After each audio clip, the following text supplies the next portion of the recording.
श्री गणेशाय नमः। वागर्थाविव संपृक्तौ वागर्थ प्रतिपत्तये जगतः पितरौ वन्दे पार्वती परमेश्वरौ। श्रीमद्भागवत महापुराण तृतीय स्कंध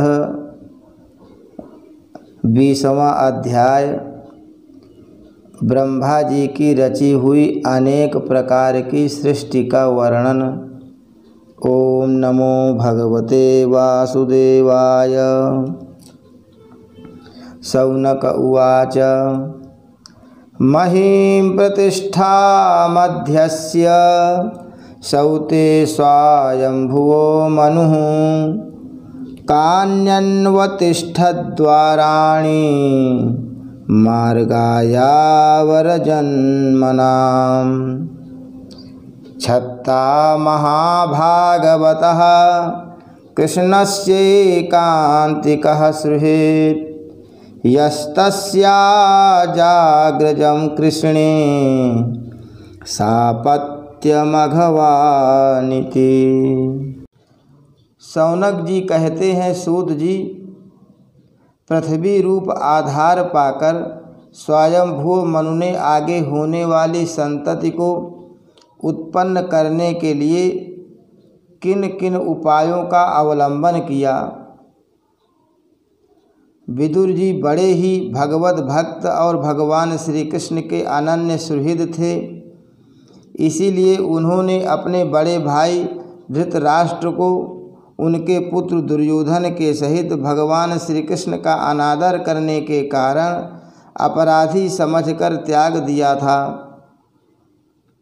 वे महर्षि द्वैपायन के पुत्र थे और महिमा में उनसे किसी प्रकार कम नहीं थे तथा सब प्रकार भगवान श्री कृष्ण के आश्रित और कृष्ण भक्तों के अनुगामी थे। तीर्थ सेवन से उनका अंतःकरण और भी शुद्ध हो गया था। उन्होंने कुशावर्तक क्षेत्र अर्थात हरिद्वार में बैठे हुए तत्वज्ञानियों में श्रेष्ठ मैत्रेय जी के पास जाकर और क्या पूछा। सूत जी, उन दोनों में वार्तालाप होने पर श्री हरि के चरणों से संबंध रखने वाली बड़ी पवित्र कथाएं हुई होंगी जो उन्हीं चरणों से निकले हुए गंगा जल के समान संपूर्ण पापों का नाश करने वाली होंगी। सूत जी, आपका मंगल हो। आप हमें भगवान की वे पवित्र कथाएं सुनाइए। प्रभु के उदार चरित्र तो कीर्तन करने योग्य होते हैं।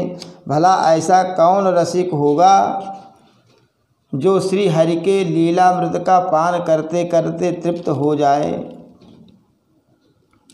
नैमिषारण्यवासी मुनियों के इस प्रकार पूछने पर उग्रश्रवा सूत जी ने भगवान में चित्त लगाकर उनसे कहा, सुनिए। सूत जी ने कहा, मुनिगण, अपनी माया से वराह रूप धारण करने वाले श्री हरि की रसातल से पृथ्वी को निकालने और खेल में ही तिरस्कार पूर्वक हिरण्याक्ष को मार डालने की लीला सुनकर विदुर जी को बड़ा आनंद हुआ और उन्होंने मुनिवर मैत्रेय जी से कहा।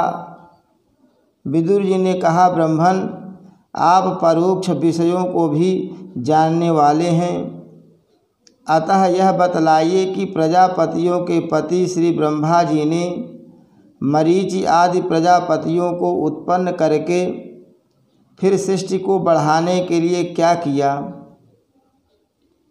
मरीचि आदि मुनीश्वरों ने और स्वयंभू मनु भी ब्रह्मा जी की आज्ञा से किस प्रकार प्रजा की वृद्धि की। क्या उन्होंने इस जगत को पत्नियों के सहयोग से उत्पन्न किया या अपने अपने कार्य में स्वतंत्र रहकर अथवा सबने एक साथ मिलकर इस जगत की रचना की।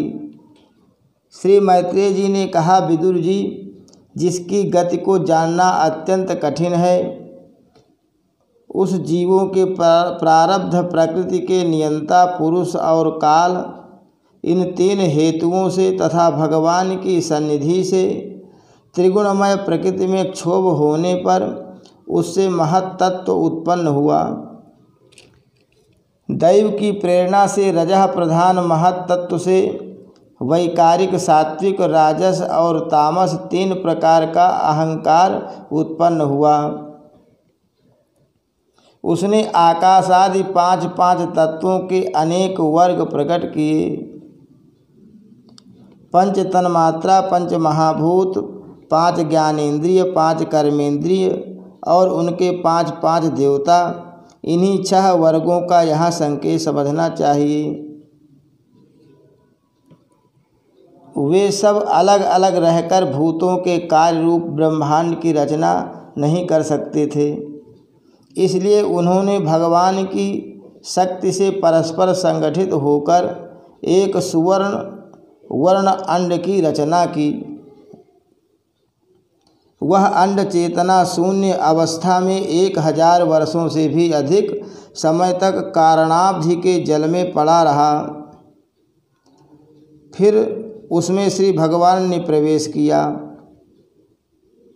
उसमें अधिष्ठित होने पर उनकी नाभि से सहस्र सूर्यों के समान अत्यंत देदीप्यमान एक कमल प्रकट हुआ, जो संपूर्ण जीव समुदाय का आश्रय था। उसी से स्वयं ब्रह्मा जी का भी आविर्भाव हुआ है। जब ब्रह्मांड के गर्भरूप जल में शयन करने वाले श्री नारायण देव ने ब्रह्मा जी के अंतःकरण में प्रवेश किया, तब वे पूर्व कल्पों में अपने ही द्वारा निश्चित की हुई नाम रूपमयी व्यवस्था के अनुसार लोकों की रचना करने लगे।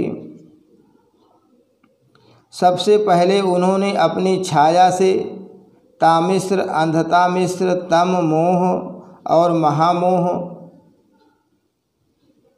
ये 5 प्रकार की अविद्या उत्पन्न की। ब्रह्मा जी को अपना वह तमोमय शरीर अच्छा नहीं लगा, अतः उन्होंने उसे त्याग दिया।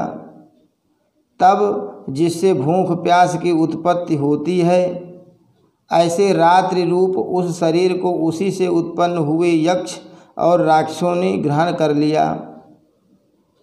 उस समय भूख प्यास से अभिभूत होकर वे ब्रह्मा जी को खाने को दौड़ पड़े और कहने लगे, इसे खा जाओ, इसकी रक्षा मत करो, क्योंकि वे भूख प्यास से व्याकुल हो रहे थे। ब्रह्मा जी ने घबराकर उनसे कहा, अरे यक्ष राक्षसों, तुम मेरी संतान हो, इसलिए मुझे भक्षण मत करो, मेरी रक्षा करो। उनमें से जिन्होंने कहा खा जाओ वे यक्ष हुए, और जिन्होंने कहा रक्षा मत करो वे राक्षस कहलाए। फिर ब्रह्मा जी ने सात्विकी प्रभा से देदीप्यमान होकर मुख्य मुख्य देवताओं की रचना की। उन्होंने क्रीड़ा करते हुए ब्रह्मा जी के त्यागने पर उनका वह दिन रूप प्रकाशमय शरीर ग्रहण कर लिया। इसके पश्चात ब्रह्मा जी ने अपने जघन देश से कामासक्त असुरों को उत्पन्न किया। वे अत्यंत कामलोलुप होने के कारण उत्पन्न होते ही मैथुन के लिए ब्रह्मा जी की ओर चले। यह देखकर पहले तो वे हंसे, किंतु फिर उन निर्लज्ज असुरों को अपने पीछे लगा देख भयभीत और क्रोधित होकर बड़े जोर से भागे। तब उन्होंने भक्तों पर कृपा करने के लिए उनकी भावना के अनुसार दर्शन देने वाले शरणागत वत्सल वरदायक श्रीहरि के पास जाकर कहा, परमात्मन, मेरी रक्षा कीजिए। मैंने तो आपकी ही आज्ञा से प्रजा उत्पन्न की थी, किंतु यह तो पाप में प्रवृत्त होकर मुझको ही तंग करने चले हैं। नाथ, एकमात्र आप ही दुखी जीवों का दुख दूर करने वाले हैं, और जो आपकी चरण शरण में नहीं आते उन्हें दुख देने वाले भी एकमात्र आप ही हैं। प्रभु तो प्रत्यक्षवत सबके हृदय की जानने वाले हैं। उन्होंने ब्रह्मा जी के आतुरता देखकर कहा, तुम अपने इस काम कलुषित शरीर को त्याग दो। भगवान के इस प्रकार कहते ही उन्होंने वह शरीर भी छोड़ दिया। ब्रह्मा जी का छोड़ा हुआ वह शरीर एक सुंदरी स्त्री संध्या देवी के रूप में परिणत हो गया। उसके चरण कमलों के पाय जेब झंकृत हो रहे थे, उसकी आंखें मतवाली हो रही थीं और कमर करधनी की लड़ों से सुशोभित सजीली साड़ी से ढकी हुई थी। उसके उभरे हुए स्तन इस प्रकार एक दूसरे से सटे हुए थे कि उनके बीच में कोई अंतर ही नहीं रह गया था। उसकी नासिका और दंतावली बड़ी ही सुघड़ थी तथा वह मधुर मधुर मुस्कुराती हुई असुरों की ओर हाव भावपूर्ण दृष्टि से देख रही थी। वह नीली नीली अलकावली से सुशोभित सुकुमारी मानो लज्जा के मारे अपने अंचल में ही सिमटती जा रही थी। विदुर जी उस सुंदरी को देखकर सबके सब असुर मोहित हो गए। अहो, इसका कैसा विचित्र रूप, कैसा अलौकिक धैर्य और कैसी नई अवस्था है। देखो, हम काम पीड़ितों के बीच में यह कैसी बेपरवाह सी विचर रही है। इस प्रकार उन कुबुद्धि दैत्यों ने स्त्री रूपिणी संध्या के विषय में तरह तरह के तर्क वितर्क करके फिर उसका बहुत आदर करते हुए प्रेम पूर्वक पूछा, सुंदरी, तुम कौन हो और किसकी पुत्री हो? भामिनी, यहाँ तुम्हारे आने का क्या प्रयोजन है? तुम अपने अनूप रूप का यह बेमोल सौदा दिखाकर हम अभागों को क्यों तरसा रही हो? अबले तुम कोई भी क्यों न हो, हमें तुम्हारा दर्शन हुआ, यह बड़े सौभाग्य की बात है। तुम अपनी गेंद उछाल कर तो हम दर्शकों के मन को मथे डालती हो। सुंदरी, जब तुम उछलती हुई गेंद पर अपनी हथेली की थपकी मारती हो तब तुम्हारा चरण कमल एक जगह नहीं ठहरता। तुम्हारा कटिप प्रदेश स्थूल स्तनों के भार से थक सा जाता है और तुम्हारी निर्मल दृष्टि से भी थकावट झलकने लगती है। अहो, तुम्हारा केश पास कैसा सुंदर है।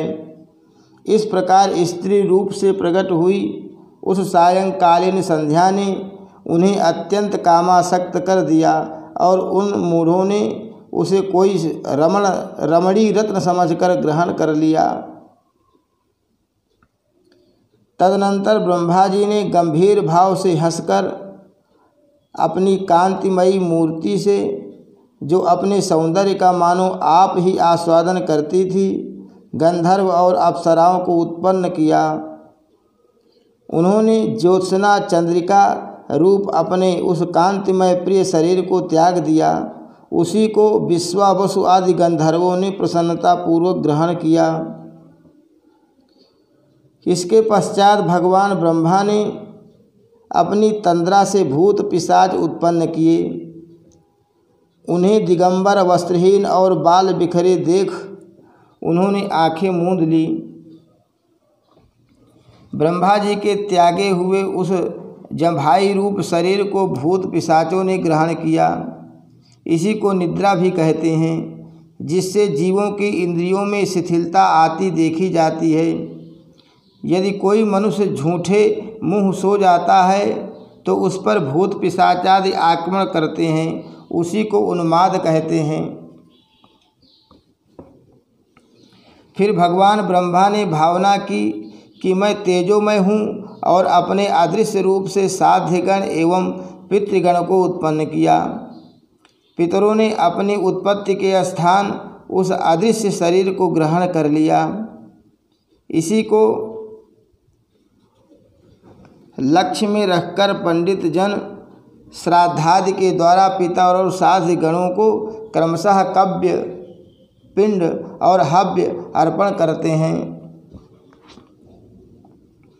अपनी तिरोधान शक्ति से ब्रह्मा जी ने सिद्ध और विद्याधरों की सृष्टि की और उन्हें अपना वह अंतर्धान नामक अद्भुत शरीर दिया। एक बार ब्रह्मा जी ने अपना प्रतिबिंब देखा, तब अपने को बहुत सुंदर मानकर उस प्रतिबिंब से किन्नर और किमपुरुष उत्पन्न किए। उन्होंने ब्रह्मा जी के त्याग देने पर उनका वह प्रतिबिंब शरीर ग्रहण किया। इसलिए ये सब उषः काल में अपनी पत्नियों के साथ मिलकर ब्रह्मा जी के गुण कर्मादि का गान किया करते हैं। एक बार ब्रह्मा जी सृष्टि की वृद्धि न होने के कारण बहुत चिंतित होकर हाथ पैर आदि अवयवों को फैलाकर लेट गए और फिर क्रोधवश उस भोगमय शरीर को त्याग दिया। उससे जो बाल झड़कर गिरे वे आही हुए तथा उसके हाथ पैर सिकोड़ कर चलने से क्रूर स्वभाव सर्प और नाग हुए, जिनका शरीर फण रूप से कंधे के पास बहुत फैला होता है। एक बार ब्रह्मा जी ने अपने को कृतकृत्य सा अनुभव किया। उस समय अंत में उन्होंने अपने मन से मनुओं की सृष्टि की। ये सब प्रजा की वृद्धि करने वाले हैं। मनस्वी ब्रह्मा जी ने उनके लिए अपना पुरुषाकार शरीर त्याग दिया।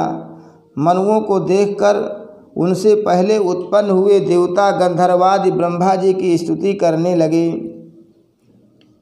वे बोले, विश्वकर्ता ब्रह्मा जी, आपकी यह मनुओं की सृष्टि बड़ी ही सुंदर है। इसमें अग्निहोत्र आदि सभी कर्म प्रतिष्ठित हैं। इसकी सहायता से हम भी अपना अन्न हविर्भाग ग्रहण कर सकेंगे।